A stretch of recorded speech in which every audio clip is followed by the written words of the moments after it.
الله لا إله إلا هو الحي القيوم لا تأخذه سنة ولا نوم له ما في السماوات وما في الأرض من ذا الذي يشفع عنده إلا بإذنه يعلم ما بين أيديهم وما خلفهم ولا. Assalamualaikum warahmatullahi wabarakatuh. Sahabatku yang beriman, Allah berfirman, A'udzu billahi minasyaitonir rajim.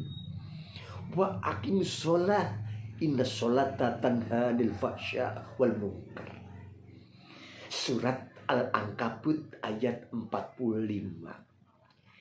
Dari ayat ini dapat kita fahami bahwa Allah yang memiliki kita, memerintah pada kita untuk kita mendirikan sholat. Apabila kita mampu mendirikan sholat, maka sholat itu dapat mencegah dirinya dari perbuatan keji dan mungkar. Maka dengan mendirikan sholat kita terbentengi dari perbuatan dosa.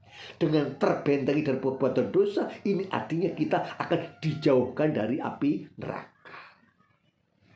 Maka dengan mendirikan sholat memang sangat amat luar biasa dampaknya terhadap kehidupan manusia.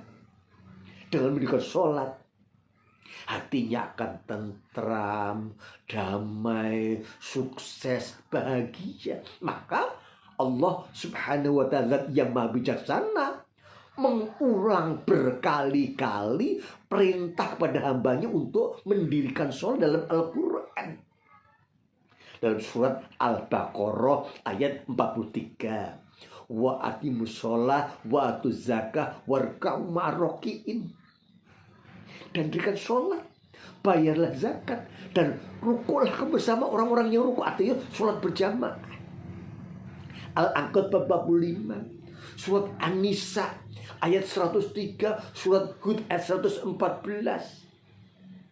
Dan masih lagi yang lainnya banyak sekali.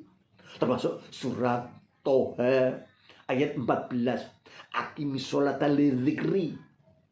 Dirikanlah sholat untuk mengingatku. Fungsi sholat itu adalah agar kita senantiasa ingat kepada Allah Subhanahu wa ta'ala. Ingat dalam arti mengingat keberadaan Allah, hukum-hukum Allah, firman-firman Allah di dalam Al-Quran. Mengingat ayat-ayat Allah di dalam jagat raya ini. Mengingat janji-janji Allah.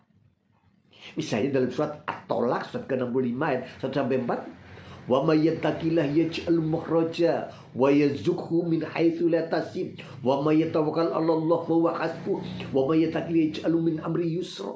Ini janji Allah yang luar biasa di dunia. Baru siapa yang bertakwa, maka Allah akan memberikan makhraja, solusi, jalan keluar dari menyelesaikan masalah yang dihadapi di dunia.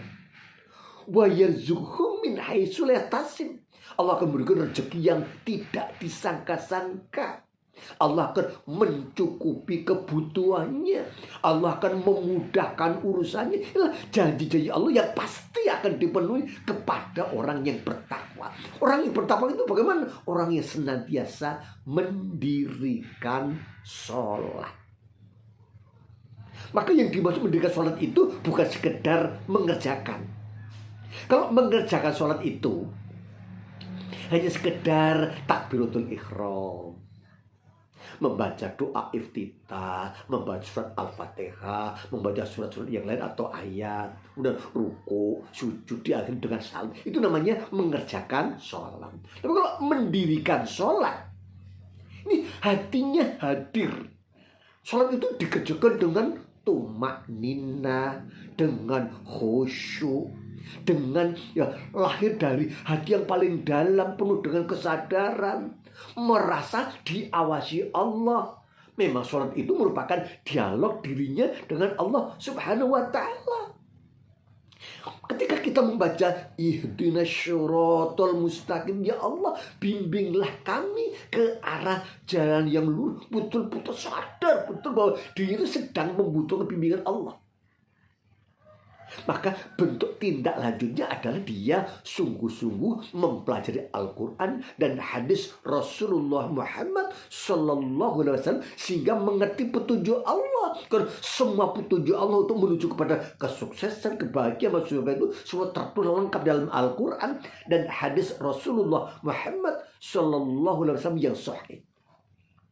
Maka orang yang mengucapkan ihdinas syiratal mustaqim, maka konsekuensinya pasti dia semangat mengkaji Quran Sunnah sampai betul-betul memahami apa saja perintah Allah dalam kehidupan ini untuk mencapai kejayaan, kesuksesan, kebahagiaan di dunia dan di akhirat.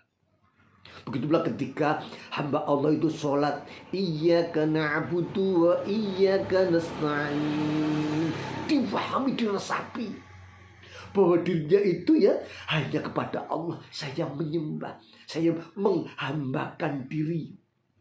Ya, tidak lanjutnya dia tidak mungkin kemudian mengkultuskan, menyembah kepada harta, tahta, wanita, mengejar jabatan dengan cara menyuap. Ini kan menyembah harta, menyembah jabatan. Orang yang sholatnya tegak tidak mungkin bisa disuap. Yang terjadi kan banyak masyarakat itu hanya dengan diberi uang 100.000 pada waktu pilkada atau pilpres sudah luntur imannya. Padahal arosi wal murtasi finar, orang yang menyuap maupun yang disuap masuk neraka. Naudzubillah min dzalik. Maka perlu kita betul-betul mendirikan sesuatu, difahami betul apa yang kita baca ketika kita sholat, betul-betul itu mohon bimbing pada Allah. Kita melaksanakan kehidupan ini berdasarkan petunjuk Allah Subhanahu wa ta'ala. Maka orang yang telah mendirikan sholat, dekat kepada Allah, yakin bahwa Allah akan melimpahkan ya kasih sayangnya, Allah akan mengabulkan harapan-harapan doa-doanya sehingga dia dekat kepada Allah, maka apapun permohonannya akan dikabulkan. Sehingga orang yang mendirikan sholat itu tentu Allah akan memudahkan untuk mencapai kebahagiaan, kesuksesan di dunia dan di akhirat. Sampai kan banyak orang yang sudah sekian lama sholat, berpuluh-puluh tahun sholat, tapi yang dirasakan sering susah, sering sedih, banyak masalah, tak ada solusinya. Kenapa? Dia hanya sekedar mengerjakan sholat. Berbeda ketika dirinya itu sudah mendirikan sholatnya tegak dalam dirinya, dijauhkan dari perbuatan maksiat, perbuatan dosa. Dia semakin mendekat diri kepada Allah karena sholatnya berkualitas. Ya tentu Allah akan menganugerahkan berbagai kenikmatan dan kesuksesan di dunia maupun di akhirat.